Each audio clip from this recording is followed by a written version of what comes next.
Welcome to the Red Anvil Productions podcast.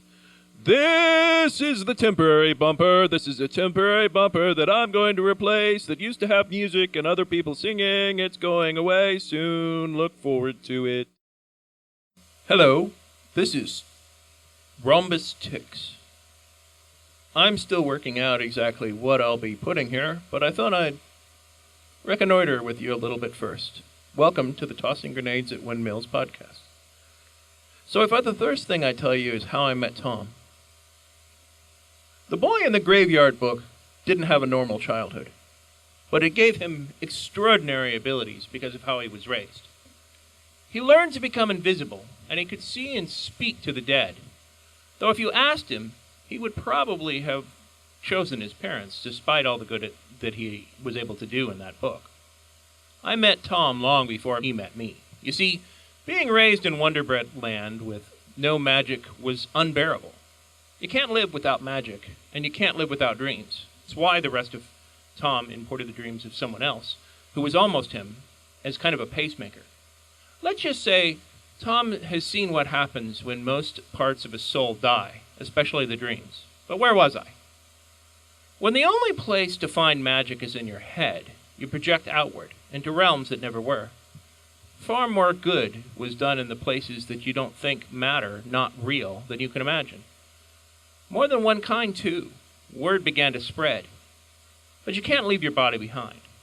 Wonder Bread Land was a chain that corrupted him just as much as anyone else there. I saw him once when he was 12. He sent a duplicate to the bayou and, well, that's another story.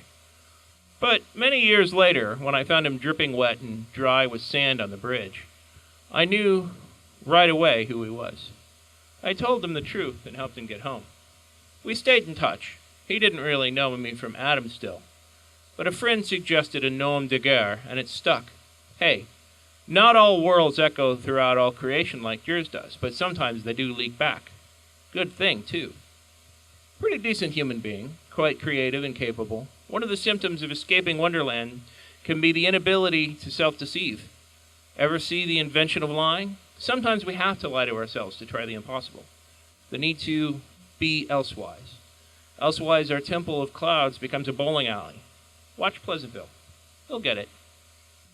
Another thing that occurs to me is, I mentioned a while ago that sometimes I pay my bills by charging a nickel to see the bridge. Well, when I spoke about the nickel, I meant it really metaphorically.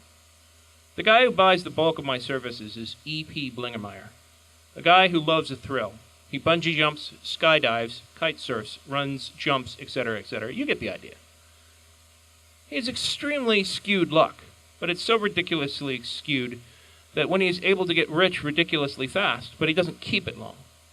Like me, he's fascinated by your world, but unlike me, he doesn't astrally project. He physically goes there. He'll take the bridge. He waits for it to come at the break of day or sunset, then rushes right backwards towards Wonder Bread Land, and then about halfway through leaps off it into the nearest river. Like T.C. did when he was escaping to home, once. It mussed him up quite well. You can only imagine what it did to E.P. It's a self-fulfilling cycle. The more he does it, the more he wants to. He loves the stories in your world, but he also loves the venues where they exist.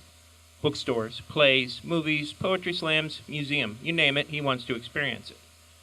He's quite an affable fellow and has made several very good friendships, or almost friendships. Of course, T.C. was a native. E.P. isn't, and when he goes there, he's often forgotten immediately afterwards.